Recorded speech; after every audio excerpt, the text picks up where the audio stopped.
for all your efforts in setting this up and inviting me along.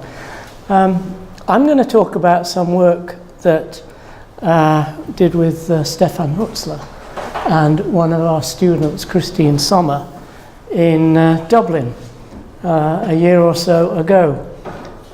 Slightly different to econophysics in the sense we're not looking at, well, I suppose we are looking at finance, but income distributions come in rather than stocks and stock prices. So, well, not the right time of year for daffodils. I should have had the picture with the snow on, but I don't have an autumn one. Oh, do I have to? How do I deal with this? And go. You okay? Yeah. Okay.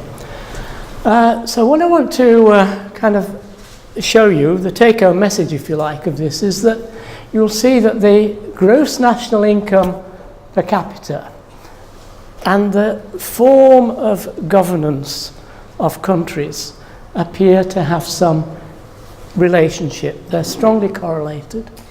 And to a physicist, as you'll see, we seem to be seeing possibility of a phase transition in this system. How we're going to characterize the form of governance? Well, we're going to use the Economist Democracy Index. There are a number of these indexes that have been published. This is a particular one that we found in The Economist. And we'll also show that and fertility rates in countries are related as well. They're inversely proportional to the gross national income per capita. And, well, again, if you're a physicist, you like to look for phase transitions, these sort of things. And there's a sort of an analogy with the role of state variables for a physicist here. So I'll begin with a little introduction to sociophysics, and then we'll discuss the work linked to democracy and the national income. Look at some income distributions and so on. Then I'll say a little bit about fertility rates, and they'll link back to the concepts that we have of binding energy in solid state systems, and then talk a little bit about what one might need to do at the end. So, I mean, sociophysics, not a term we've used so far. We've talked about econophysics, but it was coined in the 19th century by Messieurs Catelet and Comte, Belgians, I think. Were they? Was Catelet a Belgian, Marcel? I thought he was. Comte was French, yeah. And what they saw was that physics was making great strides in applying statistical ideas to understand the laws of nature. Physicists were going on by then to look at aspects of the Industrial Revolution. They decided that society was far too complex, but Catelet and Comte thought these ideas of physics could be applied to society. And they had these ideas of mechanistic models of economies based on Newtonian ideas, clocks and so on, and dynamical Newtonian equilibrium. And that, to some extent, got picked up by the economists. And that's, I think, is the basis of neoclassical economics. Just Newtonian mechanics, a system having those kind of characteristics.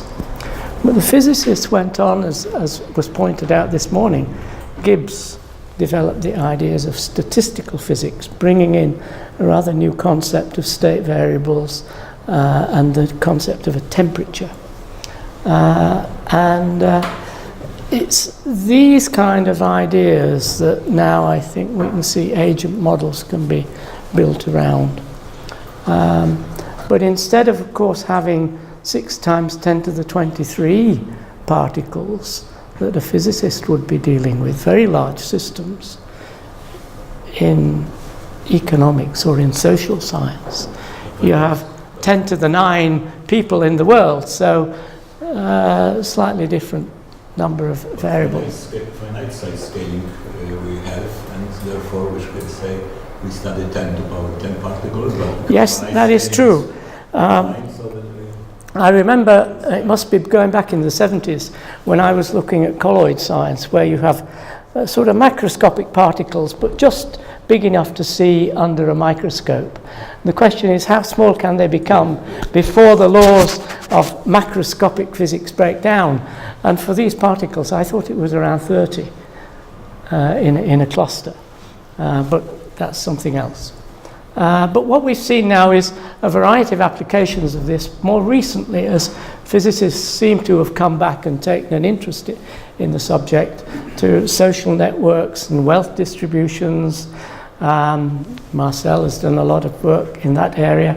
Voting behavior with Serge Galam, and Dirk Helbing has made a lot of activity out of pedestrian motion and that kind of thing. And if you want to see a little bit more about the history of econophysics and so on, I can only recommend this particular book, which Stefan Hutzler, myself, and Jürgen Mimkes wrote, was published in 2013. The first chapter or so is a sort of summary of the history of the individuals from physics who've contributed to this sort of area. Let me just recap for those who are not physicists the ideas of different states of matter and how they coexist and so on. So if we imagine a balloon filled with gas, we can squeeze it so we can increase the pressure. So we can go up this, wait a minute, pressure is this axis. We can change the volume, we can change the temperature. What we have here is a temperature-pressure map of this balloon of gas. At high temperatures and low pressures, it does exist in a gaseous form. But if we drop the temperature, at some point the gas in that balloon will become liquid, and if we go still further down, it will become a solid. And these phases are defined by these different regions, cross over from one region to another, and you get almost a discontinuous kind of change in the system. And what we're trying to argue here is we might actually have these kind of transitions in society. This is equilibrium phase transitions. Well, this is an equilibrium, yes. Yes. I don't want to push the analogy too far, but you'll see that we can see certain aspects of this. So what we're arguing is that, what are we going to do? We're going to actually look at the income distribution or the wealth distribution in these societies.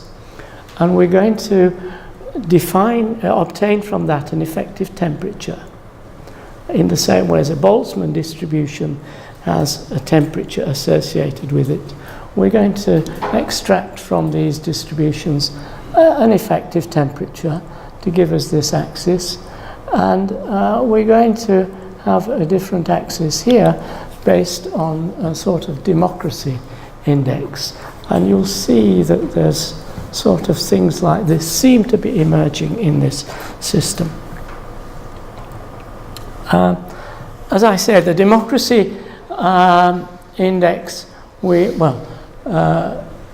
use is one that was published by the Economist Intelligence Unit, and it's based on a variety of criteria. They assess electoral the process in a country, the way the government functions, political participation, culture, extent of civil liberties. It's these sort of variables that they use to compile an index for a society. And again, it's the economist who said, well, if this index is below 4, you have an authoritarian regime. If it's greater than 8, you have what they termed a full democracy. And they actually introduced two intermediate regimes. As you'll see, we don't actually see any evidence for two, but I think we can see one distinguished, one transition between these two regimes, authoritarian and full democracy. There are many other indices, but we haven't looked at those in detail. If they're based on the same sort of assessment criteria, they won't change things too much.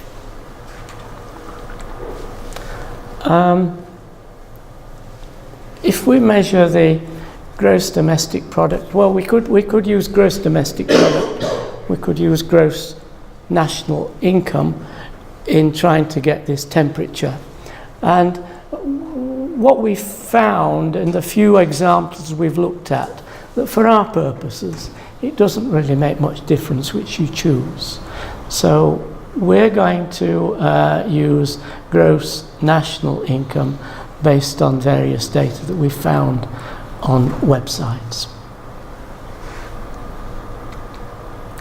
And so what we've got here is a scatter graph, basically, of the gross national income per capita of data from the World Bank for 145 countries. So we plot that up here. And on the bottom we've got this democracy, the Economist Democracy Index. And you'll see there's quite a bit of scatter, particularly up here, but down here it begins to look as though there might be a semblance of some sort of curve, but possibly, could we imagine two straight lines here almost? What's going on here is not entirely clear, but there looks to be some change in the slope of that particular curve. The outliers, well, there's the oil-rich states like Qatar, United Emirates, Saudi Arabia, and then we've got these city-states, if you want to coin a word. Russia is up here.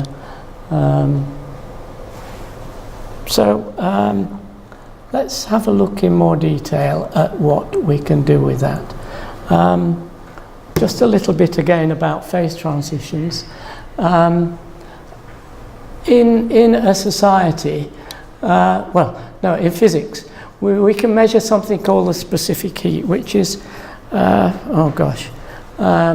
it's a derivative, a second derivative of the free energy, basically. And if you go from ice to water, this number changes discontinuously in value. And if you have simple diatomic gases, then you have the possibility of new degrees of freedom occurring as you heat up a diatomic gas. Then the thing will go to a gas, but then you'll get coming in different modes of vibration of these crystals, which give you other discontinuities. And we're going to see whether we can see these analogies in a society. Now, so far we've used gross national income per capita, which is a rather crude average measure of the properties of a society. So if we get a handle on the distribution of income, does that help us do anything more than what we've done so far? We would like to define, besides variables, also function of states. Like in physics we have entropy and free energy. Is it possible to have this function of state for society? Well, all I've got so far is this particular graph. Let me carry on and see where we get to. So we can actually get access to data for a few countries of this income distribution from the Eurostat database. And here's the data for Ireland. So the data is only in deciles, so we've basically got 10 points for the income distribution. Not a large number of points here. But nevertheless, if we take this data and we look at income relative to the total income of this community, then we can turn it into a cumulative distribution in a sort of normalized sense. So that's what we're going to use to try and look at our countries. And we can actually plot this. Here it is. And the red points are the data points. And what we've put through here is a Boltzmann distribution where we've extracted T, the temperature, which we'll call the social temperature for Ireland. It's a dimensionless quantity here. And you can see we can also use this to get the Gini index. So here's the line of equality, and the area here gives us the Gini index for Ireland. And we could do that for all our 120 or so countries. So having got that information, we can use this Boltzmann distribution. Here's the cumulative distribution. Now, because what we haven't really got, is the whole income for Ireland. We've got the income for, the top 10%. We're not even sure that they've measured the wealthiest people here. They've got those people who put in regular income tax returns, or however they do it, I'm not sure. This is simply saying how we get the social temperature from a least square fit to this dimensionless data. And here are some graphs for different countries using this same kind of fit. Here's Norway, for example, and the social temperature is slightly different to Ireland, 0.71, and the Gini index is smaller than that for Ireland. This is the best fit to the Boltzmann distribution in all the data we have. But this is Honduras, and this is actually the worst fit of all the 121 countries. One can speculate what's going on here. What I suspect is that in the Honduras, what you have is actually these are very poor people, and all the wealth is nearly in the hands of a few people in the government who don't register in this particular calculation or this particular data set. And so what one is seeing here is a very strong deviation from the Boltzmann distribution due to the fat tails, which are picking up nearly most of the income in that particular country. Who knows how drug dealers in Honduras declare their income? A lot of corruption probably in a country like that. But nevertheless, we've taken all the 121 countries and we've just made the best fit we can of a Boltzmann distribution to then give us a social temperature. And we've renormalized this axis here. So here's the original data. We've taken out the outliers up here. We've just left in Russia. And so this is the previous curve you saw. Now, on this particular curve, what we've done is we've multiplied the gross national income per capita by the social temperature. So the index has been rescaled, and this has pulled Russia more closely down here. We can actually do the data, reduce it in a different way. We can multiply the gross national income by 1 minus the Gini index, and this has a similar kind of effect. And now you can begin to see the data looks much more akin to scatter around 2 lines. An interesting feature here of this data, which is split off here, the continuation in this sort of hybrid line is these countries: Brazil, Panama, Jamaica, Chile, South Africa, Costa Rica and Uruguay. And if one had perhaps a more equal distribution, that would take the points up. Or if the distribution was perhaps higher, maybe something would change there. The other distinctions in the democracy index, we're not, I mean, I said this is a combination of many different facets for a country. What we would like to do is to unwrap the different facets and see which facet is dominant in giving us this shape of curve. But that's something for the future. But there's a kind of phase transition. Indeed. The derivative is yes. Jump, so it's a Indeed. first order phase transition. Yes. That would be what the speculation we would draw from this. So again, we think we're seeing already the emergence of a phase transition at that point, and it seems to occur somewhere in the middle of this democracy index, and it occurs at a particular value of this, if you like, gross national income here.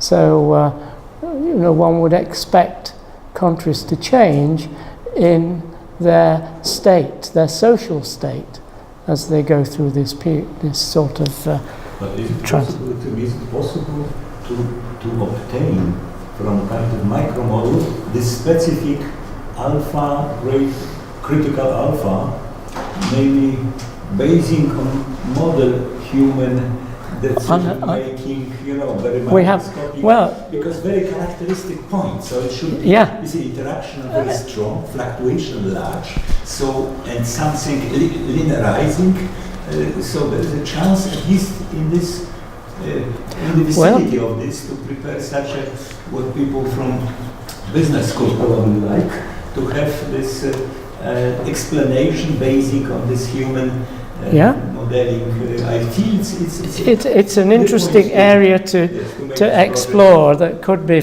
part of some project perhaps. How to move on from here, how to think about a society now. What we did was, and it was really, we had a discussion with Jürgen Mimkes and we were talking about these things, and the idea of in physics you have crystals, and there are forces that bind these things together, cohesive forces. And what Jürgen pointed out to us was in a crystal, depending on the structure, and you can have a single element, face center cubic or a body center cubic structure. You can have other examples of structure, and if you look at the melting point of these crystals as a function of binding energy, then the type of structure depends the gradient of the curve that they follow as you change this melting temperature and sort of binding energy. So is there an equivalent binding energy in a society? And one that you might think of is the network that binds a family together. Now, here in the West, we have a situation where, well, I don't know about your families, but my children live a few hundred miles away. I left home and travelled the world, and so families are very disparate now. People move, and there's not a lot of cohesion. And one thing people do is, because they only have a few children, they have to save for a pension. Whereas if you have a large family, an agrarian society, low GDP, the family members probably will be tending to work together maybe in the family farm. There's a family business. Even the Germans, I think, have family businesses, and there's quite a lot going on. But you can see that there's two different states here. There's the independent person who's saving for themselves, or there's the family member who might be reliant on other family members for determining helping the community. And we wondered whether fertility rate could give us any insight into this kind of thing. So maybe this cohesive energy is a competition between attractive forces in society and repulsive forces. You're trying to put models into my mouth, and you may well be right. It may well be an interesting starting point to make. But what we have here now is a graph of the this is the gross national income multiplied by 1 minus the Gini index. But along this axis now I have fertility. And these are the 121 countries again. And what we have in the green areas, the green ones are those which you might think are full democratic countries. And the blue, the red ones, wait a minute, what have I got? I'm looking for the authority. The purple ones are the authoritarian regime. And, there's blue ones lying here. The trouble is there's one out there as well, of what would be flawed democratic countries according to the Economist Index. And the red ones would be the hybrid regime. So what we do seem to be seeing here, if we make the analogy with the physical binding energy curves, is we do get one transition. There seems to be one division here, a separation line between the democratic countries and the hybrid authoritarian regimes down here. And the interesting thing about it, it looks like a hyperbola, and indeed it's roughly a hyperbola. So, if you wanted to push this thermodynamic analogy now, you can, because you've sort of got an equation of state with the fertility is the equivalent of the volume, the gross national income would be the pressure, and from the other curve you've got temperature and pressure. So you kind of have three thermodynamic state variables. An extension to virial equation, if possible. Perhaps. And then higher coefficients also. Yeah. But then if you say, these income distributions are going to have fat tails to them, as we saw in that Honduras example, and no doubt even Ireland has some fat tails if you go high enough. So it may not be quite a thermodynamic equilibrium, but nonetheless, Mr. Salis would say, I can use Salis statistics. Yeah. But it does look to be an interesting way of getting some insight into these systems.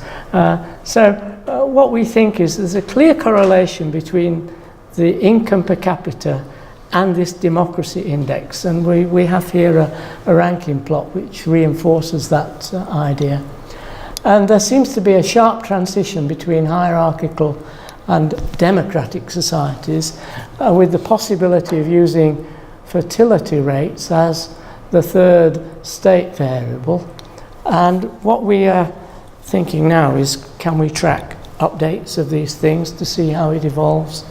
There were those Central American countries that seemed to be in a metastable situation, and we're wondering if that really is so, or whether it's some sort of statistical artifact from the data, and we'd like to check that. Not maybe into this definition of the democracy index, we're not sure if there's some economic feedback in there.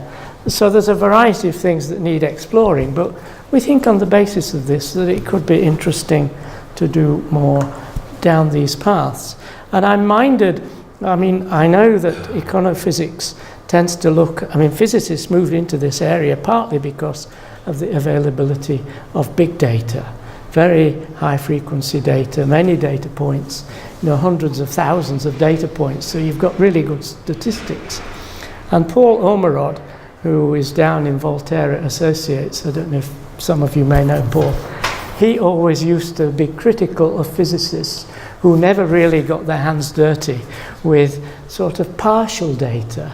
And to some extent, we've tried to do a little bit of that here. So we think, it's a fertile ground for looking at other aspects than just quantitative finance. And for those that are interested, the work did get published in Physica. So here's the reference there. So I'd just like to acknowledge Jürgen for suggesting this idea in the beginning. And then a few of our students, Mike McGrath, Roger Murtak and David White, for helping with the data analysis and producing figures. And then support from COST, who paid for one or two short-term missions during the progress of this. So, thank you very much.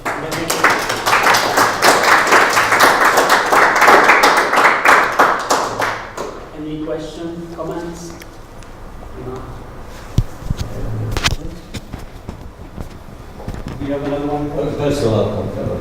Marcel, maybe you can begin? No. Oh, no.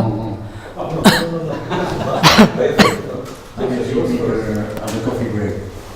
No, you can ask a question. I should say I now better understand why transition between democratic and non-democratic and democratic is so painful for society, because it is first order phase transition. It is discrete. It is jump transition. So it must be painful. If that is true, it would be, wouldn't it? Yeah. Precisely. Yeah. Your data. So And when you think about it at the individual level for families, you can see it now in Afghanistan, where women are treated so badly by the men. But it's going to be very hard to persuade the men to change to something that is in the West. Maybe to free market from the jump it's so hard. To democratic or free market, so and when the IMF walk into Russia and advocate all these things, yes, the people who are only too ready to consult for Goldman Sachs will say fine, but the poor people down below have a hard time.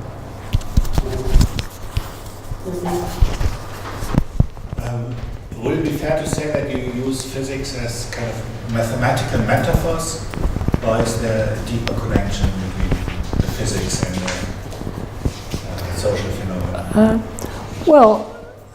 In a sense, yes, it is a metaphor, but on the other hand, the mathematical structures that you're going to need to take that further will be exactly the same mathematical structures that physicists use to analyze gases.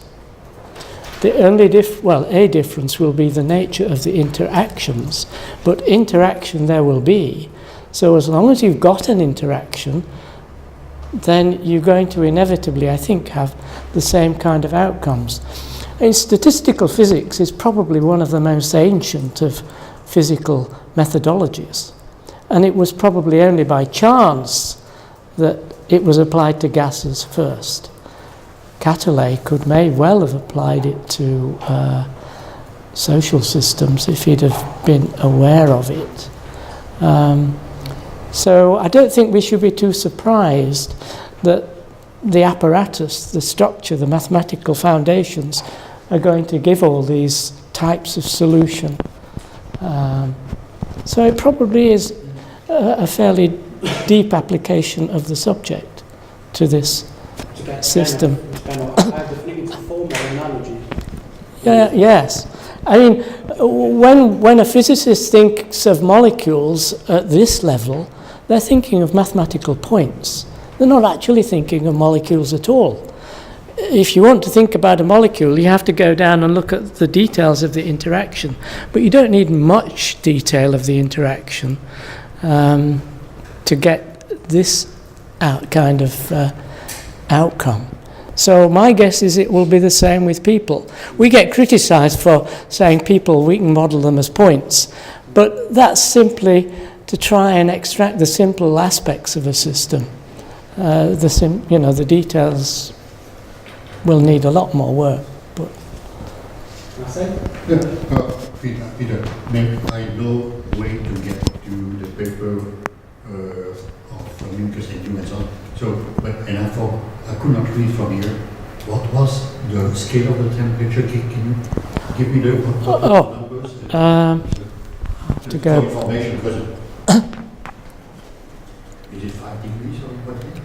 Or 20 degrees? The temperature was 0.7, but it was. I think it was. All these numbers were normalised, so they were less than 1. Would you say that in Kelvin? I haven't got it. I'd have to look and work it out. I don't have it to hand. Okay, then a comment for almost no physicists, but when there is a phase transition in physics, in materials, critical temperature. We have not seen the critical temperature. No. People stop the lines before, probably. When at a critical temperature, you don't see the difference between liquid and gas. But that critical temperature is when you have a long nose and you are not Pinocchio and so on. This is the measure of the energy between the two particles in the gas, is the depth of the Reynolds potential.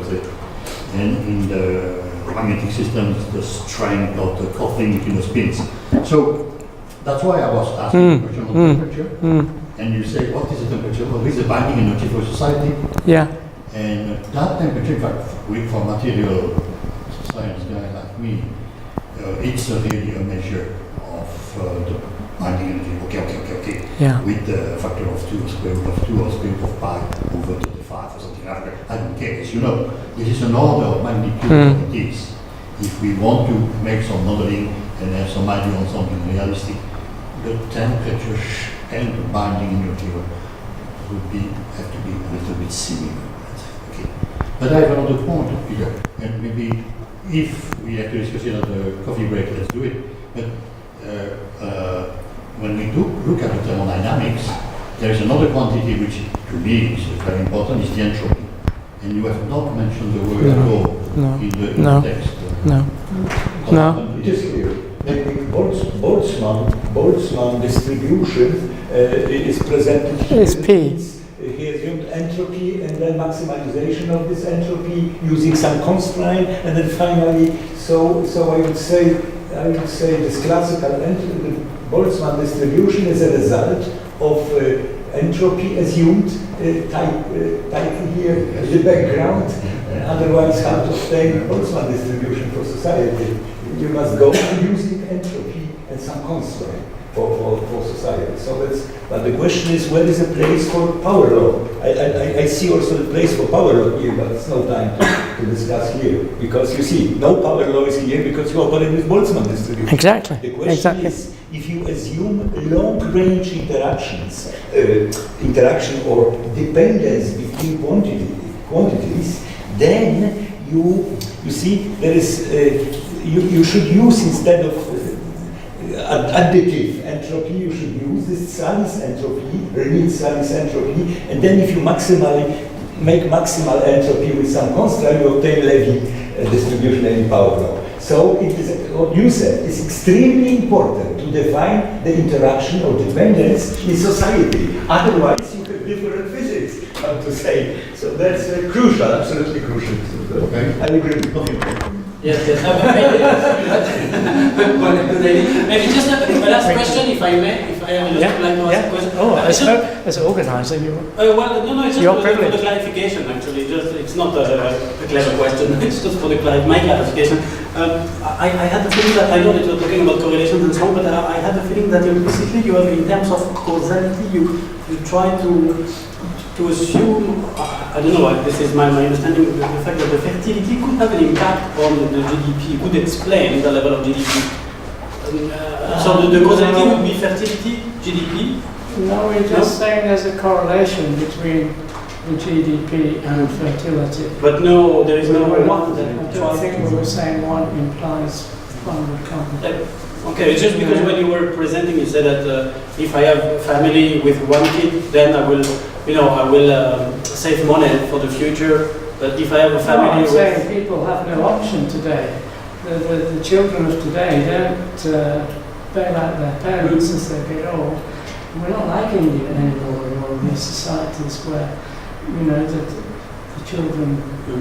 So people have to save for their own. Yeah, but it's because... I just wonder... The difference...